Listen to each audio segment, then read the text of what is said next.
Assalamualaikum warahmatullahi wabarakatuh. First, let me introduce myself. My name is Surya Bagaskara, and we will presenting about two-factor authentication. And was made by my friend Setyohadi and me, Surya Bagaskara.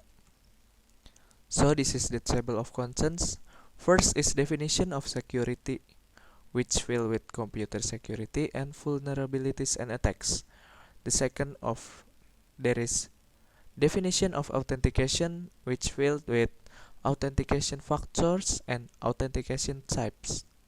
And the last is two-factor authentication, which deals with what is two-factor authentication, understanding two-factor authentication, examples of two-factor authentications, types of two-factor authentication products, how 2FA hardware token works, and is two-factor authentication secure. Okay, first is definition of security. Security is protection from or resilience against potential harm or other unwanted coercive change caused by the other by restraining the freedom of others' acts. Beneficiaries technically reference of security may be of person and social groups, objects and institution, ecosystem or any other entity or phenomenon vulnerable to unwanted change. Security must refers to protection from hostile forces, but it has wide range of other senses. For example, as the absence of harm, like freedom from one, as the presence of an essential good, like food security. Security is not only physical, but it can also be virtual. Vulnerabilities attack. A vulnerability is a weakness in design, implementation, operation, or internal control. Most of the vulnerabilities that have been discovered are documented in Common Vulnerabilities and Exposures or CVE database. An exploitable vulnerability is one for which at least one working attack or exploit exists. Vulnerabilities it can be researched, reverse engineered, hunted or exploited using automated tools or customized scripts. To secure a computer system, it is important to understand the attacks that can be made against it, and these threats can typically be classified into one of these categories. And this is attack category. There is a backdoor, denial of service attack, direct access attack, eavesdropping, multi-factor, polymorphic attack, phishing, privilege escalation, reverse engineering, side channel attack, social engineering, spoofing, tampering, and malware. Authentication factor, there is the knowledge factor, the ownership factor, and the inheritance factor. And this slide and next will be explained by Setyohadi. I think it's enough from me. Thank you. Assalamualaikum warahmatullahi wabarakatuh. My name is Setyohadi and I'm here to continue where my partner left off. Here we have authentication factors. There's three of them, which is the knowledge factor, which is something that the user knows, for example, password, passphrase, PIN, or security questions. The second one is ownership factors. That is something that user has. For example, a wristband, an ID card, security token, or an implanted device. And the last one is inheritance factors. That is something that the user is or does. Like for example, fingerprint, retinal pattern, and DNA sequence.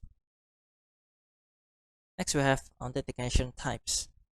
There are many, for example, 9 to be exact, authentication types. The first one is the traditional authentication. The second one is two-factor authentication. The third one is multi-factor authentication. The third one is one-time PIN or password. The third one is three-factor. The fourth one is three-factor authentication. Next is biometrics, mobile authentication, continuous authentication, and API authentication. Last is our main topics of today's presentation, which is two-factor authentication.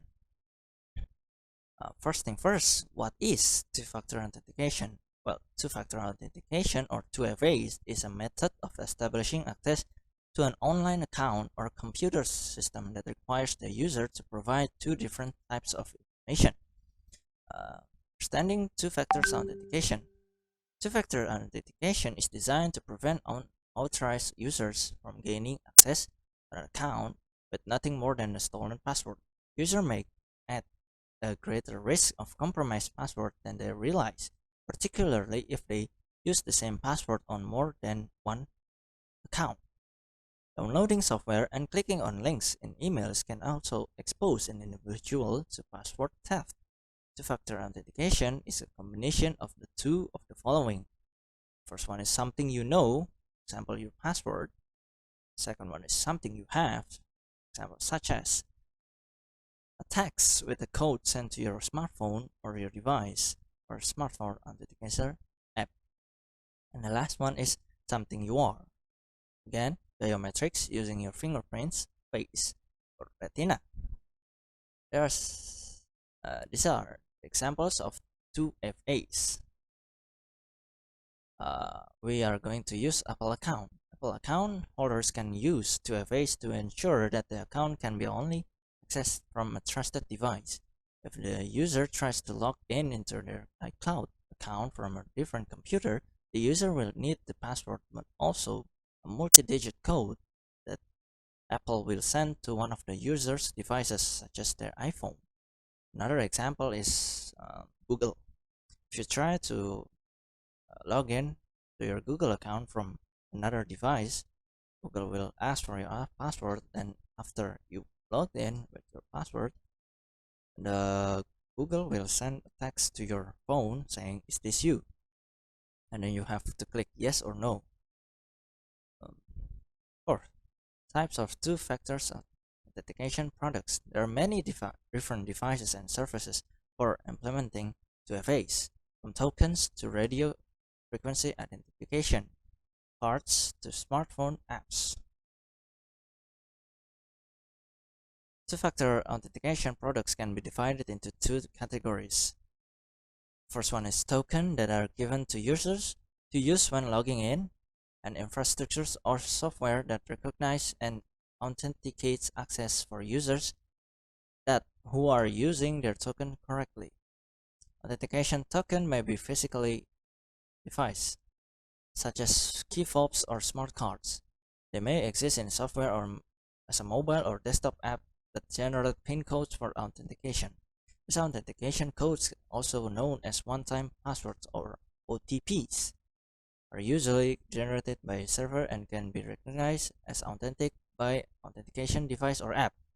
The authentication code is short sequence links to a particular device, user, or account and can be used only once as a part of authentication process. How does 2FA's hardware token work? Hardware tokens for 2FAs are available supporting different approaches to authentication. One popular hardware token is YubiKey, a small universal serial bus or USB device that supports OTPs, public key encryption, and authentication, and the Universe Second Factor Protocol developed by FIDO Alliance. YubiKey tokens are sold by Yubico Inc. based on Palo Alto Calif.